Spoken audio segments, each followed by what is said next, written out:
You ever see blood trickling down your face with a cop's gun pressed to your temple 20 witnesses, phones recording, someone sobbing please, and still realize, even then, nobody knows you're the only one with real evidence?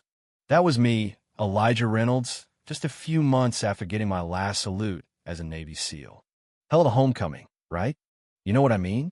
Let me back up a second, because it's not every day you see a war hero almost taken out by his own hometown in broad daylight over a bracelet. It started just like any other Saturday. I strolled into Westfield Mall, Oakage, cap pulled low, yeah, the one with my old SEAL insignia.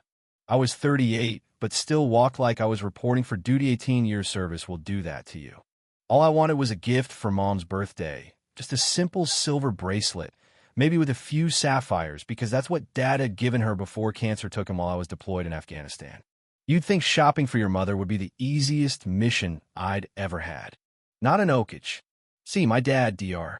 Jonathan Reynolds, was one of the only black doctors here in the 90s, and I grew up with people looking at us like we'd wandered into the wrong movie. My mother, Catherine, always told me, stand tall, your worth isn't what they see to you are. That's got me through more dark nights than I can count. Even carried my team through 17-hour rescue ops in enemy territory. But that day, it felt like none of that mattered.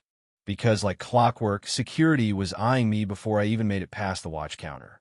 And old habits kick in, you know how it goes. Shoulders up, posture straight, don't give them a reason. Cartwright Jewelers was the targetized place, glass cases sparkling. The saleswoman, though, looked at me like I'd come to rob the place. "Can I help you?" she asked, her fingers twitching under the counter. I smiled, forced it really, and told her what I needed from Mom. She thought a bit guessed my words didn't fit whatever she'd pictured, but I could still see the calculation in her eyes, checking for a threat. I picked the bracelet, the one that reminded me of Dad, and just as I thought we'd made it past the awkward phase, in came Officer Dare Caldwell. You know, the type thinks his badge makes him king of the block. Caldwell didn't just watch me. He sized me up, eyes sticking on my SEAL cap, then dismissing it like it was a Halloween prop.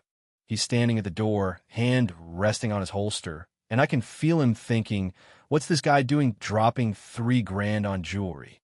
I finish up, take my receipt, and try to walk out plan my exit routes in my head, force of habit from years overseas. But today, the battlefield was home turf. "Excuse me, sir, I need to see your receipt and ID." His voice cuts the air, loud enough that half the mall glances over. "What?" I ask, calm as I can, because I know where this is heading. "We've had some shoplifting," he says, not even pretending to hide the suspicion. I hand over my military ID and driver's license, even show him the receipt. He looks at my Navy SEAL ID like he's seen better fakes. That sting, you know? You serve your country, bleed for it, and a local cop can't believe you earned the right. There's a white guy in a suit nearby starts recording, gives me a little nod. That's authentic, I tell Caldwell, keeping my cool, but inside, man, I'm burning. Just got back from 18 years service. Caldwell turns the receipt over and over, muttering about how much the bracelet costs, all but saying, "How'd you afford this?" I tell him straight, my mother deserves the best. Something in him hardens, and he ducks back into the store, grilling the sales lady. Another bystander, Malcolm Torres, moves closer, whispers, "You okay?" This is out of line. I nod, but we both know the dance. If I complain, suddenly I'm the problem. Caldwell comes back. "Store confirms your purchase, but you were acting suspicious." That's when it hits me. It never mattered what I did. Was just looking for the right gift. I tell him, but the game's fixed. Now he says we need to check if the jewelry is real, wants me to come with him to mall security. Yeah, that happened. I could say no, but we all know where that leads. I follow, keeping my eyes on exits, and quietly tap my phone speed dial my buddy James Wilson, civil rights attorney and fellow Navy vet. Caldwell's escorting me to security. I say, voice steady, so James knows this is the real deal. As we walk, I hit the button on my hidden body chem military habit after too many run-ins since coming home. I slow down, make a detour to the coffee shop Java Junction where Sarah Chun, the barista, spots me. She's got a brother in the Army, says she saw me speak at Veterans Day. She keeps it quiet, tells me to watch out. Caldwell's got a reputation. Pulled her cousin over 3 times in a week. I thank her, keep my eyes on Caldwell, who's now joined by a younger cop. Patel looks nervous. Patel asks, "Sir, what exactly are we surveilling him for?" His ID checks out. Caldwell just snaps at him to follow orders. Meanwhile, my phone buzzes. Mom's caregiver says she needs her meds. Now I'm caught, needing to leave, but there are 2 more cops at the exit. They're boxing me in, like I'm a suspect in a war zone again. The air changes, the crowd's growing, and Malcolm's still filming. "This is harassment," an older woman yells, and suddenly, more people have their phones out. Mall security shows up. Thomas Green, black, well-dressed, not buying Caldwell's story. "If there's been a theft, let's check the cameras together," he says, voice firm. Caldwell's story starts to unravel, and that's when it gets weird. Caldwell looks nervous, glancing toward a service corridor. I spot 2 men back there. One looks like Brandon Harrison, a chief's son, local golden boy with a history of trouble. They're exchanging packages. It clicks. This isn't just about me. Caldwell's covering for something or someone bigger. Then the undercover twist hits. There's a woman watching from the coffee shop, pretending to be busy but clocking everything. That's Detective Diana Maxwell, Narcotics Division. I realize I'm smack in the middle of an operation, and my harassment is the smoke screen. Now Caldwell's getting texts. His eyes go from mad to scared. He grabs my arm, shoves me against the wall, and I feel the old instinct to fight. But fighting a cop in front of all these phones? That's a death sentence, you know it. Patel objects, "No probable cause, sir." Rodriguez, another officer, looks uneasy. The crowd's pushing back. Sarah Chin's recording. Malcolm's shouting out Caldwell's badge number. Caldwell draws his weapon, doesn't aim it, but waves it around. "Everyone back up. This is a police operation.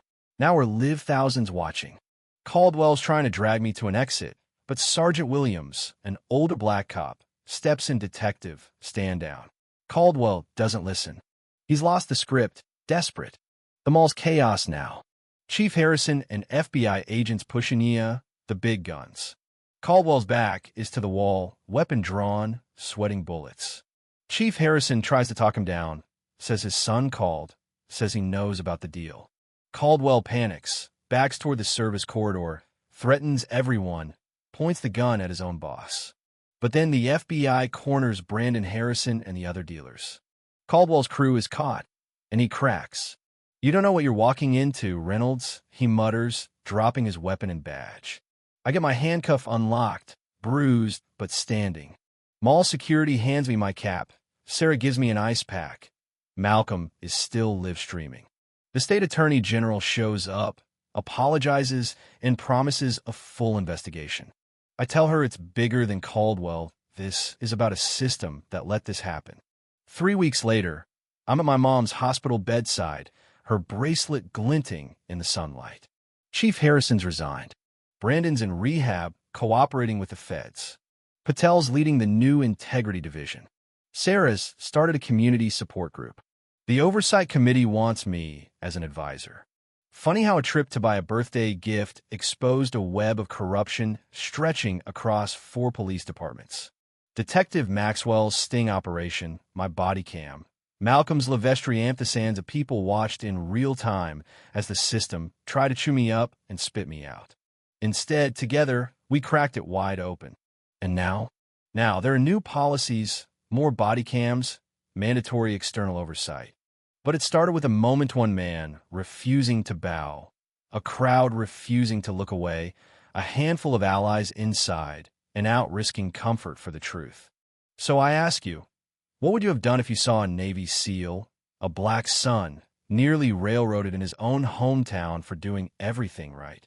Would you have stood silent or stood up? Drop your answer below. Number 1, if you believe it's time for deep reform. Number 2, if you think this was just a bad apple gone wrong.